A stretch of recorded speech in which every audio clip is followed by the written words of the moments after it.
90.8 கேட்டுக்கொண்டிருப்பது அழகப்பா பல்கலை சமுதாய வானொலி. இது காரைக்குடியின் முதல் வானொலி.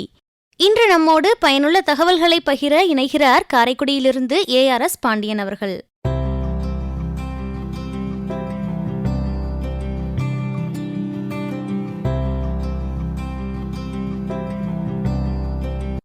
அழகப்பா பல்கலை சமுதாய வானொலி நேயர்களுக்கு இனிய வணக்கம். அறிவும் மூலிகை தகவலுக்காக காரைக்குடியிலிருந்து ARS பாண்டியன். இன்று நாம் பார்க்க இருக்கின்ற மூலிகை செம்பருத்தி. இந்த பூவின் இதழ்களை தினசரி 5 to 10 வரை சாப்பிட்டு வர வயிற்றுப்புண் விரைவில் குணமாகும்.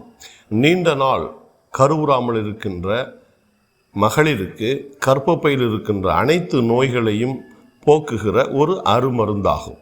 இந்த பூவின் இதழ்களை அரைத்து மோரில் கலந்து சாப்பிட்டு வர கர்ப்பப்பையில் உள்ள அனைத்து குறைபாடுகளும் நீங்கி விரைவில் ஆரோக்கியமான கரு உற்பத்தி நடைபெறும். அதோடு நீண்ட நாட்களாக, அதாவது உரிய வயதில் பருவமடையாமல் பூ பெய்யாமல் இருக்கின்ற மகளிர் இந்த பூவை எடுத்துக்கொள்வதன் மூலமாக விரைவில் பூ பெய்வார்கள். செம்பருத்தி பூவின் இதழ்களை நிழலில் உலர்த்தி பொடி செய்து தண்ணீரில் காய்ச்சி தொடர்ந்து அருந்தி வந்தால் மாதவிடாய் காலங்களில் ஏற்படும் பல உடல் உபாதைகள் நீங்கி போகும். எனவே இதனுடைய மருத்துவ பயன்கள் ஏராளமாக இருக்கின்றது. இதை உணர்ந்து நாமெல்லாம் சாதாரணமாக காலை எழுந்தவுடன் 2 பூக்களை பறித்து அதன் இதழ்களை எல்லோரும் சாப்பிட்டு வரலாம். வயிற்று நோய்கள் எதுவுமே நம்மை அண்டாது. அதோடு இதய துடிப்பும் வெகு சீராக இருக்கும் என்பது உண்மை. அனுபவமான உண்மையை நம் பெரியவர்கள் நமக்கு சொல்லி சென்றிருக்கின்றார்கள்.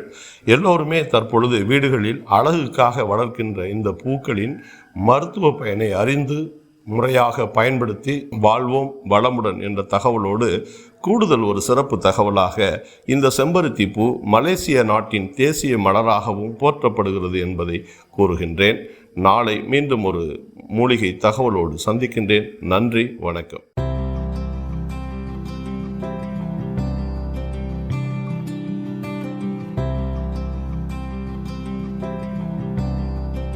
நாம் இணைந்திருப்பது அழகப்பா பல்கலை சமுதாய வானொலி. இது காரைக்குடியின் முதல் வானொலி. நல்லதொரு தகவல்களை நம்மோடு பகிர்ந்து கொண்ட காரைக்குடியை சார்ந்த ARS பாண்டியன் அவர்களுக்கு நம் அழகப்பா பல்கலை சமுதாய வானொலி 90.8 நன்றிகள்.